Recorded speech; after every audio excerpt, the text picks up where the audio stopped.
1075 The Game Podcasting is sponsored by Modern Exterminating, a family-oriented company. Professional, honest, and dependable pest control solutions. We're your one-stop shop for all pests. Monte Lee, associate head coach, recruiting coordinator, hitting coach coming in. Is there always going into a guy or two that you come out of the fall and you're like, man, I really want to see that guy come back. I want to see him put work in December, January, and I'm really excited to see what he looks like. Is there a guy that you look to this coming spring that you saw coming out of fall that you think, man, he's right there on the cusp? I want to see what the work he put in and what he looks like come preseason practice before we get to Valentine's Day weekend.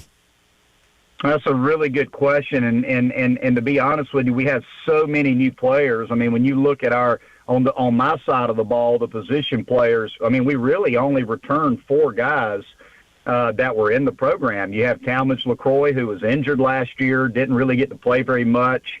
Bo Hollins played as a true freshman. KJ Scobie played as a true freshman. Gavin Braylon played as a true freshman. Everybody else is new. I mean, we have 14 out of our 18 position players are new guys. So it took me a while, outside of just watching those guys on video and trying to learn as much as I could about them in the recruiting process, out of the transfer portal. It took me a while to be able to just kind of learn these guys. But one of the guys that stood out as a local product named Patrick Evans. Patrick came from Florence Darlington Tech. He was a junior college All-American. The thing that I loved about this kid when we went to go see him play is just all the different things that he could do. He could hit. He had a little bit of power. He had a knack for hitting with runners on base. He could steal bases. He could bunt for hits.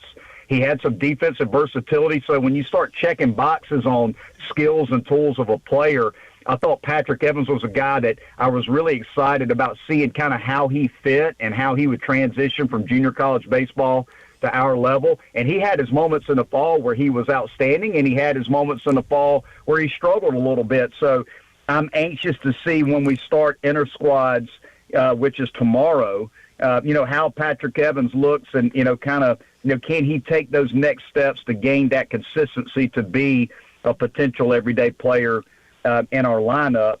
Another guy that did not get to play for us this fall, due to an injury, was Reese Moore, a left-handed hitting catcher, transfer out of Iowa, put up really good numbers at Iowa. And in the early going so far, he has looked really good. Age and leadership, and not that it didn't ever play a role, Tyler, in college athletics, but I think maybe now it's becoming more and more imperative that if I value things, I might value age and leadership more than I do an extremely talented younger player. Well, and I think one thing we talked about going into last year was Paul Maneri never coached in the transfer portal era of college sports. He left LSU, and I guess after the spring of 21, before NIL even became a thing. So I think there's a learning process of figuring out how to acquire talent and where you could get guys and stuff like that clearly didn't work the way they wanted it to a year ago. And Monte Lee's right. I think 26, 27 is the number of guys they brought in, with only having about 10 or so return from a season ago. So it's going to be a brand new team, and a lot of these guys have the experiences. He ran through some of the transfers that he's excited about, and we'll see how that translates, obviously, because, again, they didn't come anywhere near the expectations of the fan base, let alone what the coaching staff was hoping that team was going to be a year ago. Andrew Jones. That's right. Going to the Hall of Fame for the Atlanta Braves. Tyler, let's see here. Let me do math. You were not born. You might have been a year old. I think there's all moments in our life, like as we grow up, where you have these like sports memories. Steve Taneyhill beating Mississippi State is like a very early sports memory of mine.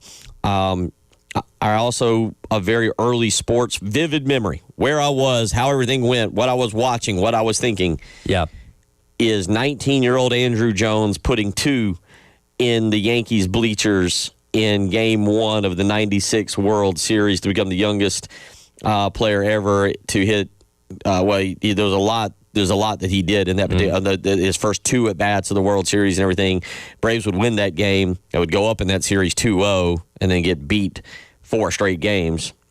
Yeah, I was 4 months old when that happened. Okay. I've seen the highlights. I know about that series, and my dad and I were talking about it a few weeks back of the confidence being 2-0 and coming back to Atlanta, and then obviously things collapsing down the stretch, and the Yankees obviously win the series at the end of the day. So yes, the early parts of Andrew Jones's career, I don't have cognitive memories of, but I was telling Jack this earlier, like, my nostalgia range for Braves baseball is mid-2000s, so like 2004, 2005, 2006, 2007, when Andrew Jones, Chipper Jones, the Baby Braves, all those guys. So core memories of him. Saw him a couple times, playing as a kid in Atlanta as a outfielder for a lot of my baseball career. Everybody I knew wanted to be like Andrew Jones because of how good he was out there in the outfield, in addition to being at the plate. So well-deserved. Again, it's been almost a decade since it's been on the ballot. Next year would have been the last year on the primary ballot. You've had an opportunity to get in. So cool to see him, get that opportunity.